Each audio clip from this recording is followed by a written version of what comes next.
Assalamualaikum warahmatullahi wabarakatuh dan selamat sejahtera. Saya Abdul Malik bin Muhammad Yazid, CD 190238. Hai, Assalamualaikum warahmatullahi wabarakatuh dan salam sejahtera. Nama saya Muhammad Fadlin bin Zulkifli dan nombor metik saya adalah CD 190207. Assalamualaikum warahmatullahi wabarakatuh. Nama saya Muhammad Aziz Afiq bin Masrukin, bernombor metrik CD 190220. Hi, Assalamualaikum. My name is Muhammad Izinul Iman bin Muhammad Rusli. My matrix number is CD 190230. Saya akan menerangkan tentang kompresor. Apakah itu kompresor? Kompresor adalah sebuah peranti yang bertanggungjawab untuk memadatkan dan meningkatkan sesuatu tekanan bendali.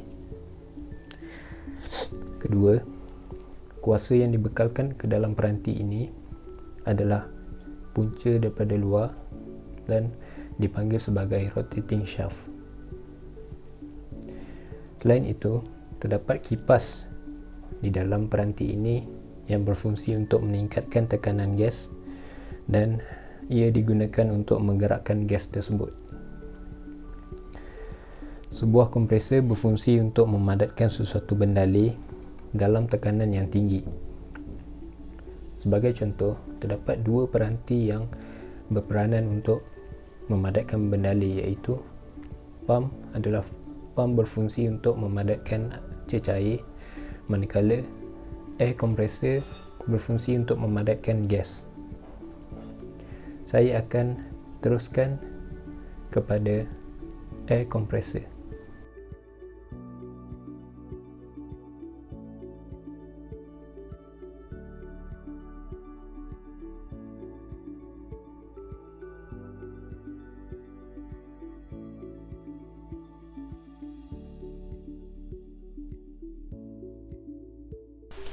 Hello. Jadi ini adalah contoh soalan untuk air kompresor. Okey, soalan ini diterangkan tentang satu gas yang bernama nitrogen dimampatkan di dalam keadaan yang steady dan adiabatic proses daripada 0.1 megapascal pada suhu 25 darjah Celsius. Semasa proses ini berlaku, suhu berubah menjadi 125 darjah Celsius. Jika mass flow rate adalah 0.2 kg per saat, tentukan watt dan nitrogen ini di dalam kilowatt. Okey, pertama sekali kita tentukan property relation dia. So property relation dia adalah kita anggap gas nitrogen tu adalah ideal gas.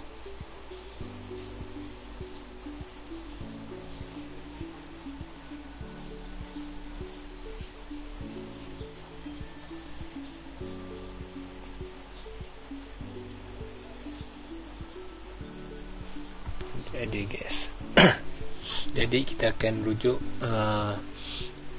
property table pada property table A2 untuk ideal gas.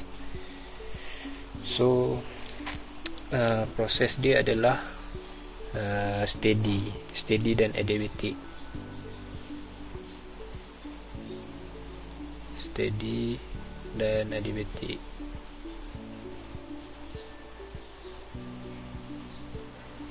Bermaksud adiabatic ni bermaksud kinetic energy sama dengan potential energy sama dengan kosong. Dan kita akan menggunakan prinsip conservation of mass dan conservation of energy.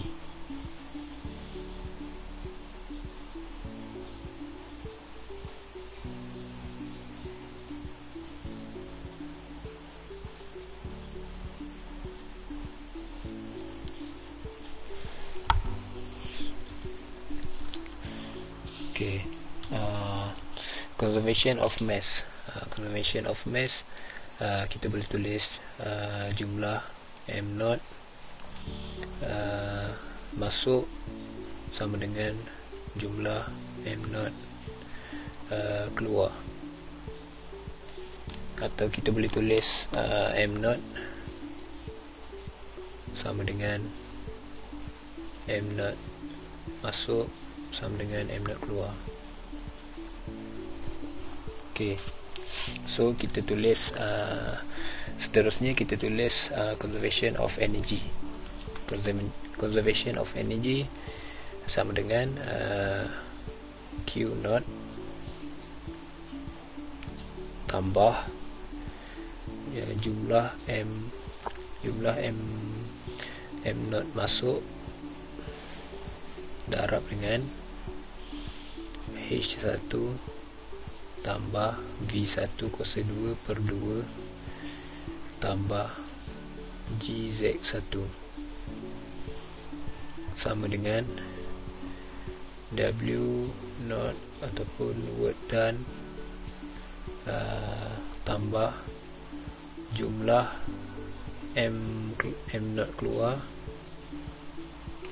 darab dengan H2 tambah V2 kuasa 2 per 2 tambah GZ2. Okay. Jadi proses dia adalah dalam keadaan adiabatik, yang bermaksud kinetic energy dan potential energy sama dengan kosong. So kita boleh potong Q0 V1 kuasa 2 per 2 GZ1 dan potong V2 kuasa 2 per 2 dan GZ2. Okay. Seterusnya kita tulis, kita susun balik work done sama dengan mass flow rate darab dengan H2 tolak H1, H2 tolak H1. Okay. Jadi semasa proses ini berlakunya peningkatan kadar entalpi apabila ia melalui kompresor. Jadi dia berlaku kadar entalpi meningkat.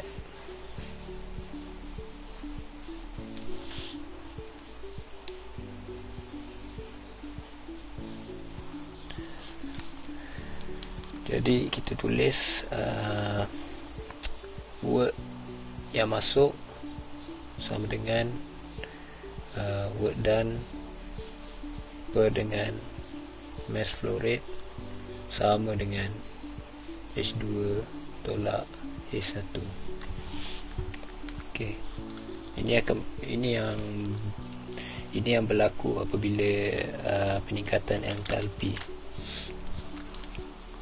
Okey, so kita dah boleh rujuk jadual properties A2. Kita rujuk untuk kita tahu nilai CP dia.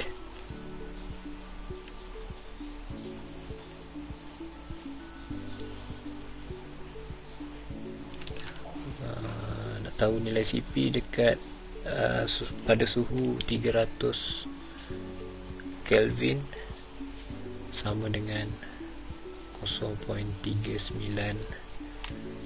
kilojoule per kilogram Kelvin. Okay. Pertama sekali kita perlu cari work masuk dia. Nak cari work masuk dia, work masuk is equal to CP darabkan dengan T2 tolak T1. Okay, so kita masukkan nilai CP 1.039 kilojoule per kilogram Kelvin, darabkan dengan 125.25 Kelvin.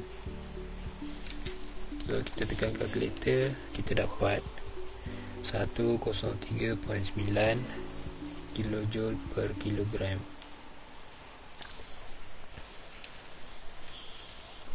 Okey, kita dah dapat work masuk. Sekarang kita dah boleh cari work done dia. Ambil balik persamaan ni.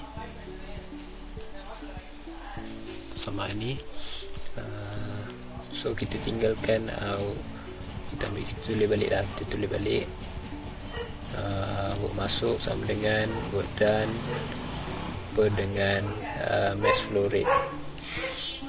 So kita nak cari work done, kita pindahkan mass flow rate ke kiri. So kita dapat work done sama dengan mass flow rate darabkan dengan work masuk. So kita masukkan nilai mass flow rate tadi dalam soalan 0.2 kg per saat. So kita masukkan 0.2 per saat, kita darabkan dengan work masuk tadi 103.9 kilojoule per kilogram. Okey, kita tekan kalkulator, kita dapat 20.78 kilowatt. Sekian daripada saya. Terima kasih. Okey, dalam video ini saya akan menerangkan dan membincangkan sedikit sebanyak tentang subtopik yang saya pilih, iaitu nozzle dan diffuser. Okey, saya akan meneruskan perkongsian saya ini dengan memberi sedikit pengenalan tentang nozzle dan diffuser. Nozzle atau dalam bahasa Melayunya adalah muncung, iaitu peranti yang menambahkan halaju bendalir dengan penambahan tekanan terhadapnya. Manakala diffuser pula atau dalam bahasa Melayunya adalah peresap, iaitu peranti yang menambahkan tekanan cecair dengan melambatkan cecair itu untuk turun. Nozzle dan diffuser ini sering digunakan dalam enjin jet, roket, kapal angkasa dan juga hosepipe yang sering digunakan di dalam kebun. Nozzle dan diffuser ini juga mempunyai kawasan rentas, iaitu cross sectional area dalam nozzle yang berlaku penurunan arah aliran untuk aliran subsonik dan juga meningkatkan untuk aliran supersonik. Manakala untuk diffuser pula, ianya berlaku berlawanan dengan nozzle. Nozzle dan diffuser ini dibentuk sehingga menyebabkan berlakunya perubahan besar terhadap halaju bendalir dan juga tenaga kinetik. Okey, di sini kita dapat lihat gambar rajah di sebelah kiri ini ialah gambar rajah nozzle, manakala gambar rajah di sebelah kanan ini adalah gambar diffuser. Yang seterusnya adalah nozzle ini terbahagi kepada dua, iaitu convergent nozzle dan juga divergent nozzle. Untuk convergent nozzle, ianya digunakan untuk mempercepatkan gerakan cecair subsonik. Manakala untuk divergent nozzle pula digunakan untuk memperlahankan bendalir jika alirannya dalam subsonik. Okey, seperti contoh kita boleh tengok gambar rajah yang terdapat dalam slide ini. Seterusnya, saya akan membincangkan tentang formula yang digunakan pakai dalam keseimbangan tenaga untuk nozzle dan diffuser ini. Jadi jumlah keseimbangan tenaga yang masuk sama dengan jumlah keseimbangan tenaga yang keluar, di mana dalam bahasa Inggerisnya ialah the total of energy balance in is equal to the total energy balance out. Oleh itu, formula yang digunakan adalah mass flow rate, iaitu kadar aliran jisim didarab dengan H1 tambah V1 kuasa 2 dibahagi 2 sama dengan kadar aliran kuasa didarab dengan H2 tambah V2 kuasa 2 dibahagi dengan 2. Oleh yang demikian, W iaitu work sama dengan kosong, ianya kerana tiada sebarang kerja yang terlibat dalam nozzle dan diffuser ini. Manakala untuk perubahan potensi tenaga cecair yang mengalir masuk dan keluar dari nozzle dan diffuser ini dapat diabaikan kerana hampir tidak ada perubahan. Akhir sekali, nozzle dan diffuser ini juga dianggap sebagai alat kejuruteraan aliran tetap. Maka dengan itu, persamaan di sebelah kanan sama dengan sifar. Untuk yang seterusnya, saya akan membincangkan satu soalan yang berkaitan dengan nozzle dan diffuser ini. Okey, seterusnya saya akan meneruskan perkongsian saya ini dengan membincangkan tentang satu soalan yang berkaitan dengan nozzle dan diffuser ini. Soalannya adalah, air at 10 degrees Celsius and 80 kilopascal enters the diffuser of a jet engine steadily with a velocity of 200 meter per second. The inlet area of the diffuser is 0.4 meter square. The air leaves the diffuser with a velocity that is very small compared with the inlet velocity. So, determine A, the mass flow rate of the air, and B, the temperature of the air leaving the diffuser. Okay, sebelum saya meneruskan kepada pengiraan, kita sebaiknya perlu mengeluarkan setiap informasi yang terdapat di dalam soalan. Antaranya informasi yang penting yang terdapat di dalam soalan nozzle dan diffuser ini adalah T1 iaitu sama dengan 10 degree Celsius. P1 pula adalah 80 kilopascal. V1 sama dengan 200 meter per second. Dan untuk A1 pula adalah 0.4 meter square. Dan salah satu informasi yang penting juga dalam soalan ini adalah seperti yang dinyatakan dalam soalan, iaitu V out lebih kecil daripada V in. Oleh sebab itu, kita boleh menganggarkan bahawa V out sama dengan kosong. Okey, seterusnya kita masuk untuk pengiraan, di mana soalan pertama iaitu A adalah untuk mencari kadar aliran jisim ataupun mass flow rate. Di mana mass flow rate ini, untuk mendapat nilai mass flow rate, kita perlu menggunakan formula A1 didarab dengan V1 dan seterusnya dibahagi dengan V1 iaitu V kecil, iaitu V specific volume. Dalam soalan ini, kita tidak mempunyai nilai specific volume. Oleh itu, kita perlulah mencari nilai specific volume terlebih dahulu. Untuk mendapat nilai specific volume ini, kita perlu menggunakan formula PV sama dengan RT ini, di mana nilai P dibawa ke bawah untuk mendapatkan nilai V. So di sini V sama dengan R dia 0.287 kilopascal meter cube per kg Kelvin, dan didarab dengan nilai T iaitu 273 ditambah dengan 10 dalam unit Kelvin, dan dibahagi keseluruhannya dengan nilai P iaitu 80 kilopascal.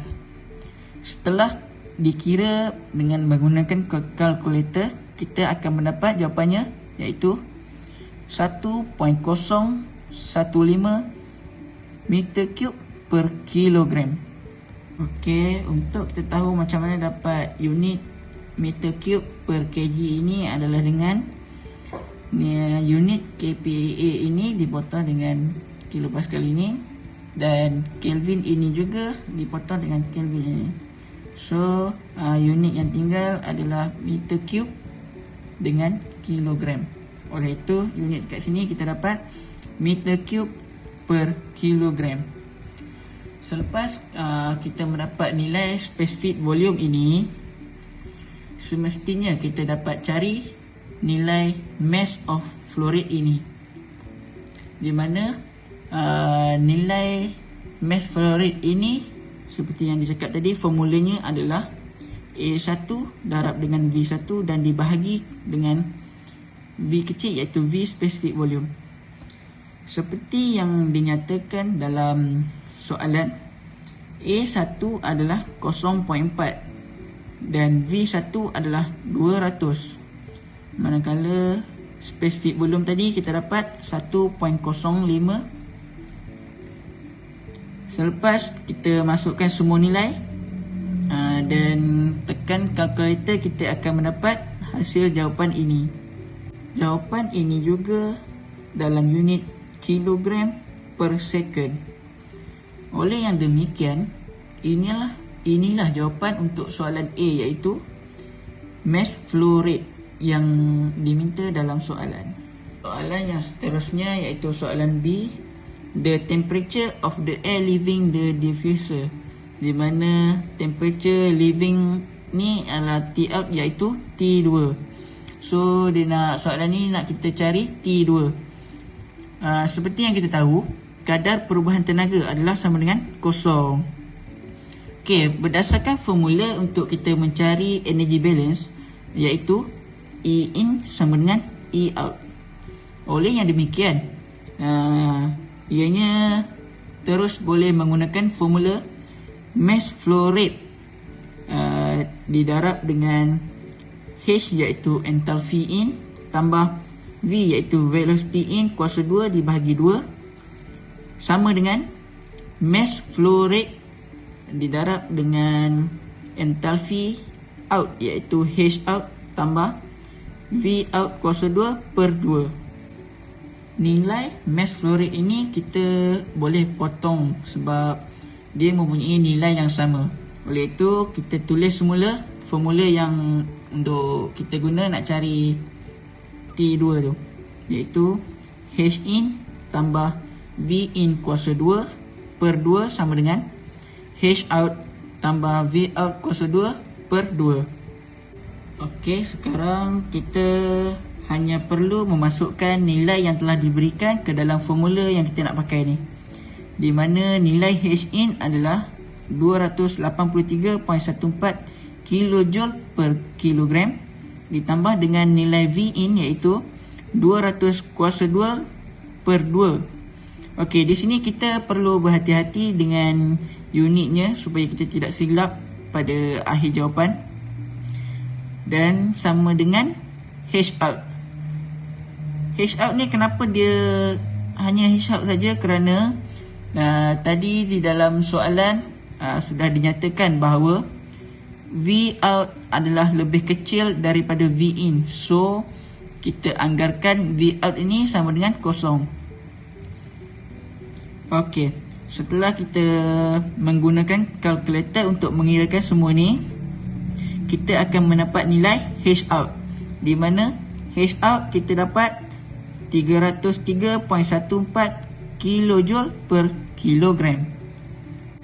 Okey, setelah mendapat nilai H out ataupun enthalpy out tadi, kita boleh merujuk kepada tabel 17 untuk mendapatkan nilai T2 ini tadi. Okey, berdasarkan tabel 17 itu menyatakan bahawa nilai temperaturenya adalah 303 Kelvin. Okey, yang demikian inilah jawapan untuk soalan B, iaitu nilai T2 303 Kelvin. Sekian sahaja daripada saya. Terima kasih. Jadi pada hari ini saya akan menerangkan apakah itu turbine dan cara penyelesaian masalahnya. Jadi turbine ni adalah rotary mechanical device yang di mana dia akan mengubahkan kinetic energy kepada electrical energy, ataupun kata mana lainnya adalah work. Dia akan mengubahkan kinetic energy itu kepada work. Jadi bila dia tukar kepada electrical energy tu, bila turbine ni disambungkan dengan generator, bila dapat electrical energy tu, dia akan powerkan kilang, dia akan bagi thrust untuk jet engine sebelum dia terbang, dan yang ketiga dia boleh powerkan kereta api dan juga aircraft. Jadi seterusnya saya akan menerangkan mengenai impulse turbine dan reaction turbine. Apakah itu impulse turbine dan reaction turbine? Jadi dalam reaction turbine ni ada dua set of nozzle dekat stator dengan dekat rotor. Tapi impulse turbine ni cuma ada satu je nozzle, yang mana nozzle dia tu ada dekat stator je. Yang kedua, reaction turbine ni ada both pressure dengan kinetic energy bila convert dekat shaft energy. Tapi impulse turbine hanya ada kinetic energy saja untuk generate shaft energy. Operasi bagi impulse turbine ni diterangkan using Newton third law. Tapi reaction turbine using Newton second law. Itu adalah difference bagi impulse turbine dengan reaction turbine lah. Yang ketiga saya akan tunjukkan, okey, ini adalah schematic diagram bagi turbine. Dan schematic diagram ni digunakan dalam PND diagram dan PNID diagram. Jadi seterusnya saya akan bawa anda untuk menyelesaikan masalah termodinamik bagi turbine. Okey, soalan yang saya akan buat penyelesaiannya adalah turbine itulah sendiri. So soalan dia, steam flows steadily through an adiabatic turbine. Inlet condition dia adalah 4 megapascal, 500 degree Celsius, dan velocity dia adalah 80 meter per second, and the exit condition adalah 30 kilopascal, 92% quality. Yang ini maksudnya apabila ada persen quality ni dia berada dalam wet region lah. Wet region ni antara gas dan liquid. Dan velocity dia adalah 50 meter per second. Mass flow rate bagi steam adalah 12 kg per second. Soalan ni nak perubahan pada kinetic energy, power output dia ataupun work out, and the turbine inlet area. Jadi saya akan buat calculation. Stay tune. Jadi untuk menyelesaikan soalan tadi, so benda first yang kita kena buat adalah kita lukis pada bahagian inlet P1 sama dengan 4 megapascal, T1 sama dengan 500 degree Celsius, velocity 1 sama dengan 80 meter per second. M dot dia atau mass flow rate dia adalah 12 kg per second. Pada bahagian outlet P2 30 kilopascal, X ataupun quality dia 0.92, V2 atau velocity 2 50 meter per second, T2 kita tak tahu lagi. Apabila ada quality, kita boleh letak dia sebagai wet region. Jadi soalan minta perubahan kinetic energy, power output dan A1 ataupun area pada inlet. So benda first kita buat adalah kita keluarkan assumption steady flow yang dia cakap dalam soalan. Adiabatic adalah adiabatic turbine, M.2 sama dengan M.1 sama dengan M. Dan kemudian potential energy atau perubahan potential energy adalah kosong. Jadi equation yang digunakan, Q dot tolak W dot sama dengan M dot buka kurungan H2 tolak H1 tambah formula bagi kinetic energy tambah formula bagi potential energy. Jadi potential energy kita dah sambungkan dengan kosong, so kita boleh assume dia dan potong dia. Q dot boleh dipotong kerana selalunya pada insulated turbine tiada heat. Jadi setelah dipotong, formula yang akan keluar adalah negatif W dot sama dengan M dot buka kurungan H2 tolak H1 tambah formula bagi kinetic energy, dan ataupun boleh ditulis seperti ini. Kita keluarkan kinetic energy, kita keluarkan formula dia. Velocity 2 kuasa 2 tolak velocity 1 kuasa 2 bagi dengan 2. Kinetic energy ni kita keluarkan formula dia sebab kita nak cari kinetic energy dalam soalan minta kinetic energy, so kita boleh keluarkan. Dan apabila kita tulis macam ni, bila kita dah dapat jawapan bagi kinetic energy, kita boleh mudahkan dia lah, sebagai pemudah cara lah. H2, H1 ni bagi mencari dan diisi dalam formula ni, kita boleh tengok dalam table. H2 H1 merupakan entalpi, dan untuk mencari A1 kita gunakan M dot sama dengan A1 V1 bagi dengan specific volume 1 yang boleh kita dapat kat table. Barulah kita akan dapat A1 sebab M dot dia dah bagi lah 12 kg per second. So kita keluarkan data dia dulu. Pada bahagian inlet, P sama dengan 4 megapascal atau 4000 kilopascal, T1 500 degree Celsius. Jadi berdasarkan ini kita boleh tahu ia sebenarnya superheated, tapi untuk verify kita boleh check dulu dekat table saturated. Tengok dulu nilai 4000 kilopascal. Jadi apabila kita lihat bahawa dia rendah, jadi temperature dalam keadaan 4000 kilopascal tu lagi rendah daripada T1, maksudnya T1 adalah superheated vapor. Specific volume 1 boleh kita dapat dekat table tersebut 0.08644 meter cube per kilogram. Entalpi 1 3446.0 kilojoule per kilogram. Ini adalah pada bahagian inlet. Kemudian kita tengok pada bahagian outlet. Kita tahu outlet ada 0.92 ataupun kualiti dia tu. Apabila ada kualiti, kita akan tahu dia ada berada pada saturated mixture. So P2 pada 30 kilopascal. Kita boleh keluarkan HF dan HFG dia. Kenapa kita pakai sama dengan HFG je? Sebab ada X ni. Bila ada X, kita boleh masukkan dalam formula seperti ini, dan kita akan dapat H2. Dia sebenarnya HFG ni adalah HG tolak HF yang kita boleh dapatkan dalam table 30 kilopascal pada table saturated. Ini pada table saturated lah. So kita akan dapat H2 2437.75 kJ per kilogram. Bila kita ada ketiga-tiga ni, kita boleh masuk ke dalam calculation. Masuk pada bahagian calculation, perubahan kita akan buat perubahan kinetic energy dulu. Velocity 2 kuasa 2 tolak velocity 1 kuasa 2, kita akan dapat 50 meter per second kuasa 2 tolak 80 meter per second kuasa 2 bagi dengan 2. Yang ini 1 kJ per kilogram bagi 1000 meter square per second square. Ini digunakan bagi merubah unit dia, meter per second, kepada kilojoule per kilogram. Kerana ini merupakan unit bagi kinetic energy.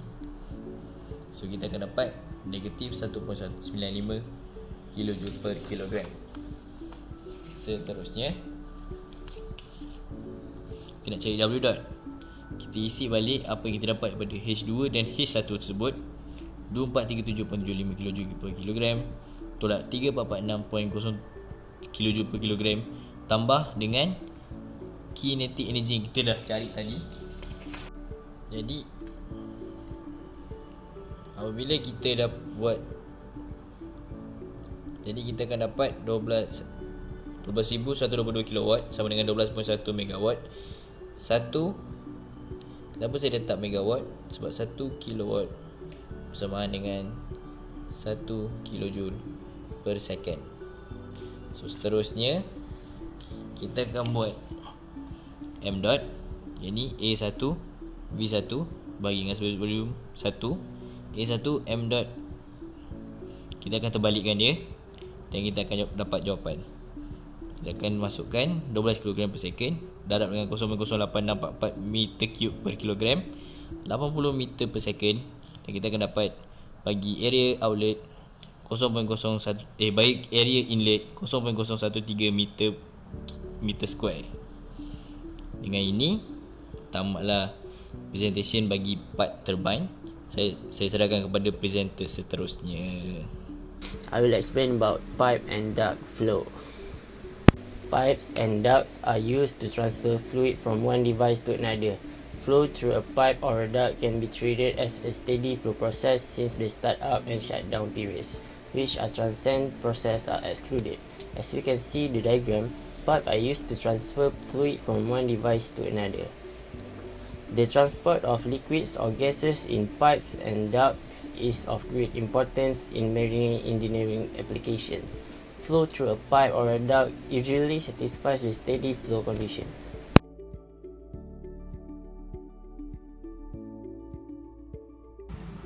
Okay, ni adalah calculation untuk example tu. Example untuk mencari determine the minimum diameter of the duct. Okay, first kita kena list down semua nilai yang telah diberi dalam soalan. Okay, next kita cari V. V sama dengan nilai flow rate bahagi area. Okay, lepas tu kita masukkan nilai yang dah ada. Okay, dah masukkan 0.35 meter cube per second untuk flow rate bagi dengan area pi darab dengan d square per 4. Okay, next kita cari RE. RE sama dengan V darab D per V. Okay, masukkan nilai yang dah diberi juga. Next kita cari Colebrook equation. 1 per square root F sama dengan negatif 2 darab log dalam kurungan betul darab D per 3.7 tambah 2.51 bagi dengan RE darab square root F. Okay, last head loss sama dengan F darab L per D darab dengan V square per 2G. Masukkan nilai 20 sama dengan F darab 150 darab per D darab V square per 2 darab gravity 9.81. Okay, this is a set of 4 equations in 4 unknowns and solving them with an equation solver such as EES. Okay, untuk soalan ni ada 4 equation dengan 4 unknown.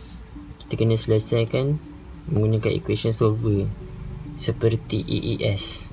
Okay, bila dah guna equation solver EES ni, masukkan nilai ni, nilai 1, 2, 3 dan 4, kita akan dapat jawapan diameter sama dengan 0.67 meter. Kita akan dapat nilai 4 nilai ni kalau, tapi kita kena guna equation solver. Okay, next, the diameter can also be determined directly from the third Swamy-Jain formula. Okay, ni antara salah satu cara untuk mencari diameter. D sama dengan 0.66 darab E kuasa 1.25 darab L V dot square per GH loss, head loss kuasa 4.75 tambah V kuasa 9.4 darab L per GH kuasa 5.2 dalam kurungan kuasa 0.04. Lepas tu kita dah masukkan semua nilai, kita akan dapat jawapan 0.271 meter. Okay, ini untuk cara yang lagi satu. Nilai dia hanya lari dalam berapa 0.0 something decimal point akan berbeza sedikit. Untuk cara ni kita diameter dia kita dapat 0.267. Untuk cara ni kita akan dapat 0.271. Okay, so minimum diameter dia 0.267. Minimum diameter kita kena lebih daripada 2.67 untuk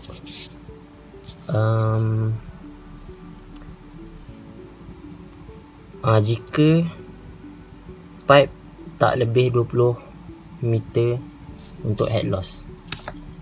Terima kasih.